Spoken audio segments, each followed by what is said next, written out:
Ever wished you could cut through all the noise and just get right to the good stuff? Straight to the insights that actually make you think. That's what we're doing right here, right now on the deep dive. We're diving headfirst into ancient China. With Simekians, Records of the Grand Historian. We're talking excerpts, analyses, all of it. We've got it all. And guys, this isn't just another boring old history book. No way. This is a massive, sprawling story. It covers over 3,000 years of Chinese history. Can you believe it? I mean, emperors, assassins, philosophers, Simekian has it all. He really does. But here's the thing that I think is so cool. He wasn't just writing down a list of names and dates. He was painting a picture with words. A picture of power, ambition, and what it really means to be human. All while living under the rule of an emperor, by the way. Talk about pressure. Yeah, you've got to understand, Simekian was a total maverick, a rebel. He could have played it safe, just written down the emperor's version of the story and called it a day. Right. But this guy dared to push boundaries. Instead of just focusing on emperors and their dynasties, he decided to include stories about everyday people. Like the commoners. Exactly.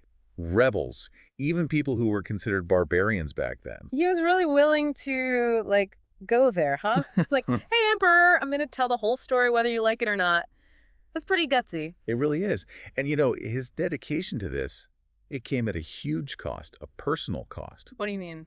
Well, our sources tell us that Simekian actually suffered a brutal punishment because he defended a general who had gotten on the bad side of the emperor. Oh, no. And if you're squeamish, you might want to skip ahead a few seconds here. Okay. Because it's, we're talking castration. Oh, wow. Yeah, it was truly awful. But this detail, as terrible as it is, really shows how strong Simekian's convictions were. Yeah, I see what you mean. This wasn't just a job for him, it was a calling, a mission.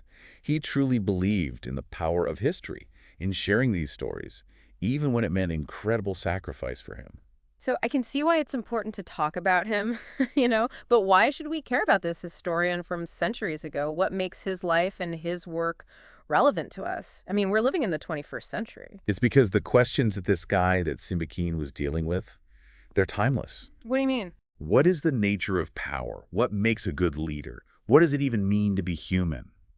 These questions are just as powerful and relevant today in our world as they were back then. Okay, so we've got this total badass historian, Simekian, but a great story needs a great storyteller. Absolutely. What made his writing so unique? I mean, you've read the excerpts. What stood out to you? What makes Simekian such a captivating writer is his ability to make history come alive.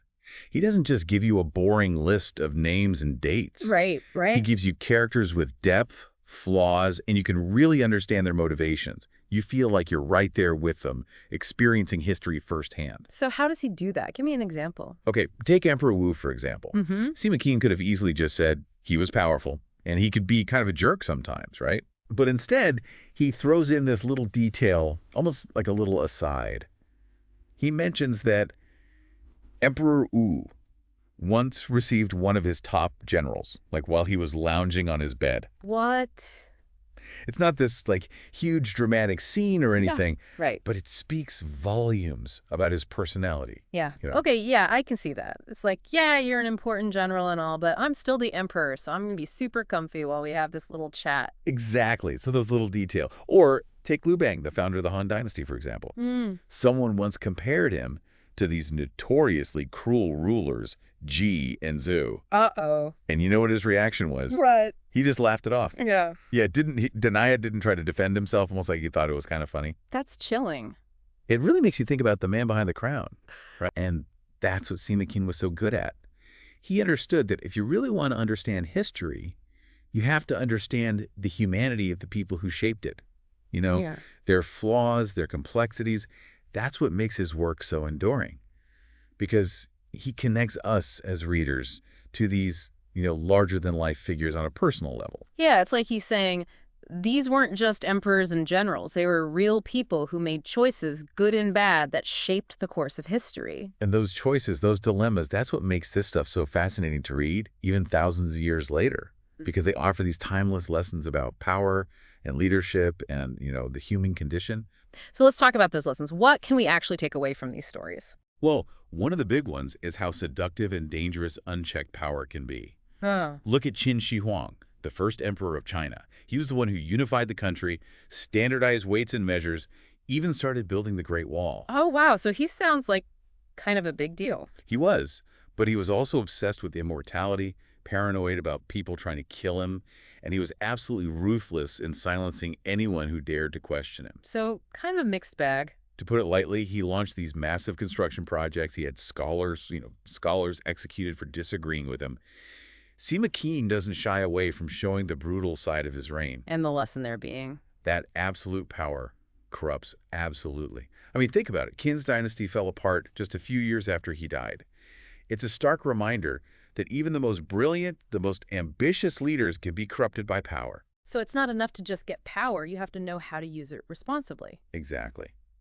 And that brings us to another big theme that Simekian explores: the sheer weight of leadership. Okay. He really illustrates this beautifully through the story of Emperor Gaozu, the founder of the Han Dynasty, the same Liu Bang we talked about earlier. Right, the one who laughed off being compared to a tyrant. Yeah, Yeah. I'm starting to see a pattern here. You're catching on. Yeah. So Gaozu came from really humble beginnings, but his reign, it wasn't all smooth sailing. He had to deal with rebellions, assassination attempts, the constant pressure of trying to solidify his dynasty. And Simekian doesn't just tell us about these challenges. He shows us the toll that they took on Gaozu, the tough decisions he had to make, and how they weighed on him. It's easy to forget that these figures in history, they weren't just names in a book. They were real people who had to grapple with these impossible situations. Exactly. And those decisions, they often had a really high cost. Simekian reminds us that leadership isn't just about glory and power. It's about navigating moral dilemmas, trying to find a balance between ambition and compassion, and ultimately accepting the responsibility of an entire nation. So we've talked about these emperors, the ones who kind of let the power go to their heads. But were there any leaders that Simekian actually admired? Did he give us any examples of, like, how to do it right? Yeah, for sure. Simekian, he really loved what you might call moral courage. Okay. He really highlights the people who were brave enough to speak truth to power, even when they knew it could be dangerous. You mean like the general he defended, the one that got him into so much trouble with the emperor? Exactly. He saw that kind of integrity as so important, even more important than just blindly following orders. Yeah. And there are other great examples too, like Jian. Who's that? He was a minister who constantly challenged Emperor Wu's policies. Oh, I bet that didn't make him very popular. You can say that again. Did he end up at, like Simekian punished for speaking his mind? It's funny you should ask that. It's surprising, but no. No. He was imprisoned a few times, and Emperor Wu even demoted him a couple of times. But he always ended up bringing him back. Wow. So Emperor Wu must have respected him. Yeah, I think ultimately he respected Jian's honesty, even if he didn't always like what he had to say. Wow, that's a pretty intense relationship. So even in ancient China, even with this emperor who could pretty much do whatever he wanted, there was still some space for, like, disagreement. It's pretty amazing when you think about it. As long as someone was coming from a place of genuine concern and had good reasons for what they were saying, even the emperor couldn't completely shut them down. And Simekian, he really admired that. It kind of makes you realize one person really can make a difference, even when they're up against incredible power. But we've talked a lot about Simekian, the man, and the stories he told. What about his legacy? How did his writing become so influential? Well, his book, Records of the Grand Historian, is considered like the foundation of Chinese history writing. He basically created the model for how history should be written, and it influenced scholars for centuries. So he wasn't just writing history, he was also shaping how people understood it. Exactly. And his work still shapes how we understand Chinese history and culture today. But it goes way beyond China, too. Really? Yeah. Records of the Grand Historian, it offers these timeless insights into human nature and how power works. It's something anyone, anywhere can learn from. He was so ahead of his time. You mentioned earlier that idea of, what was it, butuko? Yes. This, like, unyielding spirit. Yes. How does that tie into his legacy? Oh, it's crucial. It's essential to really getting Simekian. And Butko, it's not just about being stubborn. Yep. It's about having this unshakable dedication to the truth, even when it's dangerous, even when it puts you at risk. He could have just played it safe, written what he was told, but he chose to give a voice to the people who weren't usually heard, to tell the stories that the powerful might not want us to know. Wow, so he was brave in what he chose to write and how he chose to write it. Absolutely. He refused to just repeat the official story. He wanted to go deeper, show the complexities, the good and the bad, and everything in between. That's what makes his work so powerful. We see ourselves in those messy human stories. It's like he's saying, hey, history isn't just dates and names and battles, it's about us. Yes, exactly. It's about understanding the choices people made and why, and how all of it echoes through time, affecting us even now. That's the power of Simekian's work. And that booed coal spirit, that commitment to searching for the truth no matter what, that's a powerful message for all of us. So as you reflect on what we've talked about today, I want you to think about this. What stories are being told around you? Whose voices are being amplified? And whose are being silenced? Those are the questions Simekian would want us to ask. To approach the world with that same curiosity, that same unyielding search for what's true. He's definitely given us a lot to think about. He really has. And on that note, we're going to wrap up our deep dive into Simekian's Records of the Grand Historian. If you want to learn more, and I know you do, we've got some links to the source materials for you in the show notes.